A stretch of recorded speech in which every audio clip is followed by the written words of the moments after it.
Hey guys, मेरा नाम है अनुभव। वेलकम टू बायोलॉजी 8 और आज के वीडियो में हम स्टार्ट करेंगे हेरिडिटी एंड एवोल्यूशन चैप्टर की एग्जाम स्पेशल सीरीज, जिसमें मैं आपको इस चैप्टर का एनसीईआरटी बेस्ड रिवीजन कराऊंगी। कौन से topics exam point of view से इम्पॉर्टेंट हैं और किस तरीके के क्वेश्चंस आपसे एग्जाम में पूछे जा सकते हैं, ये सब हम डिस्कस करते जाएंगे। तो चलिए फिर बिना देर करे लेट्स गेट स्टार्टेड।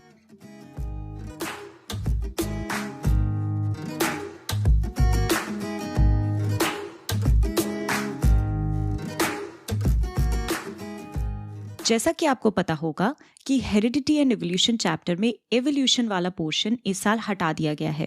तो आज के वीडियो में हम केवल हेरिडिटी वाला पोर्शन डिस्कस करेंगे। लेकिन अगर आप वो पोर्शन भी पढ़ना चाहते हैं तो मैंने नीचे कमेंट्स में एवोल्यूशन की प्लेलिस्ट पिन कर दी है, आप वहां से देख सकते हैं। तो चलिए स्टार्ट करते हैं। देखिए, आप जानते हैं कि आपको 50% डीएनए अपने फादर से मिलता है और 50% डीएनए अपनी मदर से मिलता है, जिसकी वजह से कुछ चीजें आपकी होंगी, कुछ कैरेक्टर्स आपके होंगे जो आपके अपने फादर से मैच करते होंगे और कुछ आपकी मदर से, राइट? तो ये जो कैरेक्टर्स पास ऑन होते हैं फ्रॉम पेरेंट्स टू ऑफस्प्रिंग्स, इसी को बोलते हैं हेरिडिटी। तो बोर्ड्स में पूछा जा चुका है, डिफाइन हेरिडिटी। तो द ट्रांसमिशन यानी पास ऑन होना of characters from parents of offspring is called heredity. अब देखिए, जो ट्रेट्स या जो कैरेक्टर्स आपको अपने पेरेंट्स से मिलते हैं उन्हें बोलते हैं इनहेरिटेड ट्रेट्स। जैसे कि सपोज आपकी नाक आपके पापा जैसी है या आपके बालों का कलर आपकी मम्मी जैसा है, तो ये ट्रेट्स आपने अपने पेरेंट्स से रिसीव किए हैं। नाउ अगर मैं आपसे पूछूं इनहेरिटेड ट्रेट्स क्या होते हैं या इनके फीचर्स क्या होते हैं, तो ये वो ट्रेट्स हैं जो हम अपने पेरेंट्स से रिसीव करते हैं। तो ऑब्वियसली इसका मतलब ये है कि कैरेक्टर्स एक जनरेशन से दूसरी जनरेशन में पास ऑन हो सकते हैं। अब तीसरी बात, अगर मैं आपसे पूछूं कि ये कैरेक्टर्स हमें पेरेंट्स से किसके थ्रू मिलते हैं, डीएनए के थ्रू, राइट? तो ऑब्वियस सी बात है कि इनहेरिटेड कैरेक्टर्स को डीएनए में चेंज लाना पड़ेगा, तभी तो वो इनहेरिट होंगे, राइट? तो ये भी हम एक पॉइंट लिख सकते हैं कि they occur due to change in DNA. एक और पॉइंट आप चाहे तो लिख सकते हैं that they lead to evolution. उसके बाद आप एग्जाम्पल्स लिख सकते हैं, nose shape, hair colour etcetera. अब इसी के जस्ट ऑपोजिट होते हैं एक्वायर्ड ट्रेट्स, यानी वो कैरेक्टर्स या ट्रेट्स जो ऑर्गेनिज्म अपनी लाइफ टाइम में एक्वायर करता है। जैसे कि कोई नई लैंग्वेज सीखी तो बच्चा बोलते हुए तो पैदा नहीं होता, या कोई गेम खेलना सीखा, तो ये सारी चीजें सीखनी पड़ती हैं ड्यूरिंग लाइफ टाइम। ये नेक्स्ट जनरेशन में पास ऑन नहीं हो सकती, ना ही इनमें डीएनए में कोई चेंज इन्वॉल्व होगा, and they do not result in evolution. Clear? Now Gregor Mendel नाम के एक साइंटिस्ट थे जिन्होंने हेरिडिटी को, ट्रेट्स के पास ऑन होने को समझने के लिए काफी सारे एक्सपेरिमेंट्स किए। ये पहले इंसान थे जिन्होंने ऐसा किया और इसीलिए हम इन्हें फादर ऑफ जेनेटिक्स भी कहते हैं। नाउ मेंडल ने जो एक्सपेरिमेंट्स किए उसके लिए उन्होंने पी प्लांट्स यानी मटर के पौधों का यूज किया। अब पी प्लांट्स में इन्होंने बहुत से अलग अलग कैरेक्टर्स को लिया, जैसे plant height, seed shape, seed colour, और इन सब कैरेक्टर्स के बेसिस पे इन्होंने हेरिडिटी को स्टडी किया। तो इन्होंने जो एक्सपेरिमेंट्स किए उसमें हमें पढ़ना है मोनोहाइब्रिड क्रॉस। मोनो मतलब एक, तो मोनोहाइब्रिड क्रॉस में इन्होंने केवल एक कैरेक्टर को स्टडी किया, प्लांट हाइट। दो कॉन्ट्रास्टिंग हाइट वाले पी प्लांट्स लिए, टॉल और शॉर्ट। अब मेंडल ने कहा कि कुछ फैक्टर्स हैं जो इन प्लांट्स को टॉल और शॉर्ट कैरेक्टर दे रहे हैं। वो अब हम जानते हैं कि क्रोमोसोम्स और उनमें प्रेजेंट जीन्स होती हैं जो प्लांट को ये कैरेक्टर दे रही हैं। लेकिन मेंडल के ज़माने में लोगों को क्रोमोसोम्स या जीन्स के बारे में कुछ भी नहीं पता था, तो इसलिए मेंडल ने उन्हें कहा फैक्टर्स। अब जो फैक्टर्स या जीन्स पी प्लांट को टॉल कैरेक्टर दे रही हैं उसको हमने रिप्रेजेंट किया कैपिटल टी से। ऐसे ही शॉर्ट हाइट के लिए जो कैरेक्टर्स रिस्पॉन्सिबल थे उन्हें डिनोट किया स्मॉल टी से। ठीक? Now capital T, small T, ये दो बार क्यों लिया हमने? क्योंकि पी प्लांट्स डिप्लॉयड होते हैं तो हर एक क्रोमोसोम के दो सेट्स होंगे, ऑलराइट। अब मेंडल ने इन दोनों प्लांट्स को क्रॉस करा दिया, तो ये हुई पेरेंटल जेनरेशन। अब रिप्रोडक्शन होगा तो ऑब्वियसली गैमीट्स बनेंगे। गैमीट्स होते हैं हैप्लॉइड, यानी क्रोमोसोम्स का एक ही सेट प्रेजेंट होगा। तो टॉल प्लांट जो गैमीट्स बनाएगा उनमें कैपिटल टी जीन होगी, और शॉर्ट प्लांट जो गैमीट फॉर्म करेगा उसमें स्मॉल टी जीन होगी। अब ये गैमीट्स एक दूसरे से फ्यूज होंगे और उनसे बनेगी फर्स्ट फिलियल जेनरेशन, यानी F1 जेनरेशन। तो F1 जेनरेशन में जो प्लांट्स बनेंगे उनकी क्या पॉसिबिलिटीज हो सकती हैं?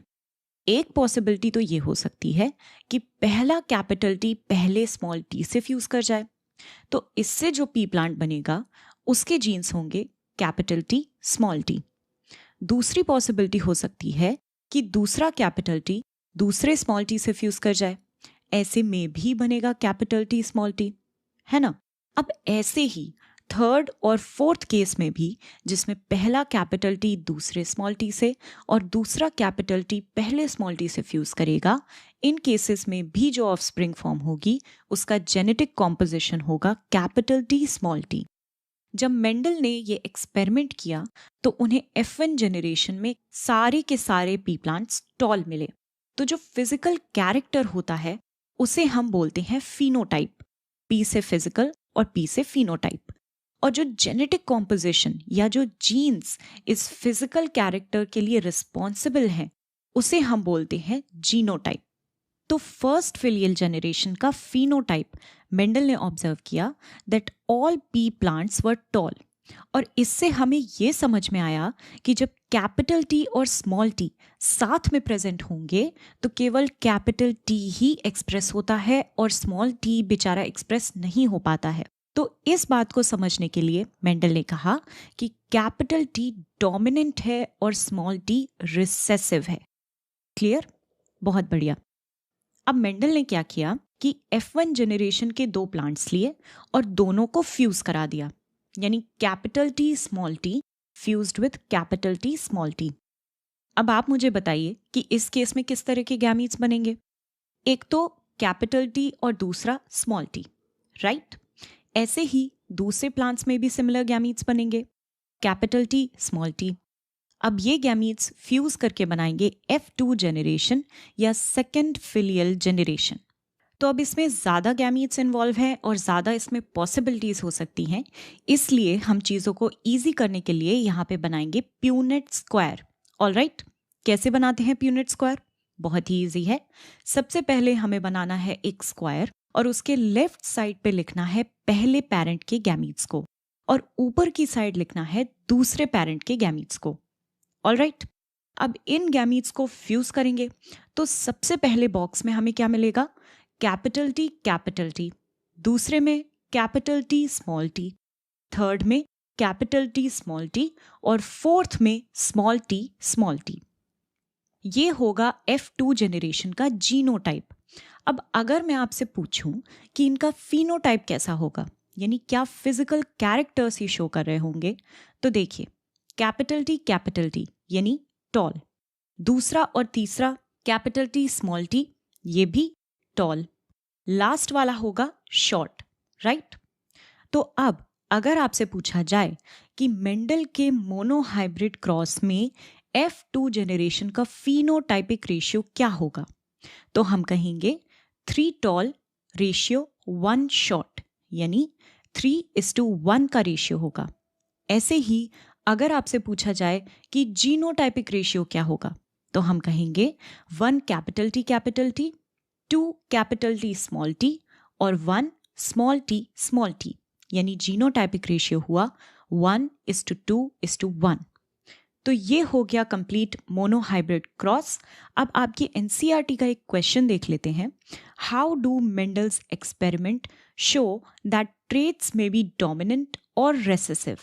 अगर आपसे ये बोर्ड्स में पूछ दिया जाए तो आप कैसे आंसर करेंगे? इसमें बेसिकली आपको पूरा मोनोहाइब्रिड क्रॉस बताना पड़ेगा। तो इस पूरे क्रॉस को आप अच्छे से प्रिपेयर कर लीजिएगा, अच्छे से प्रैक्टिस कर लीजिएगा। Alright, so that is it for today. Next video में हम ये चैप्टर कंप्लीट कर लेंगे। So until the next time, stay curious.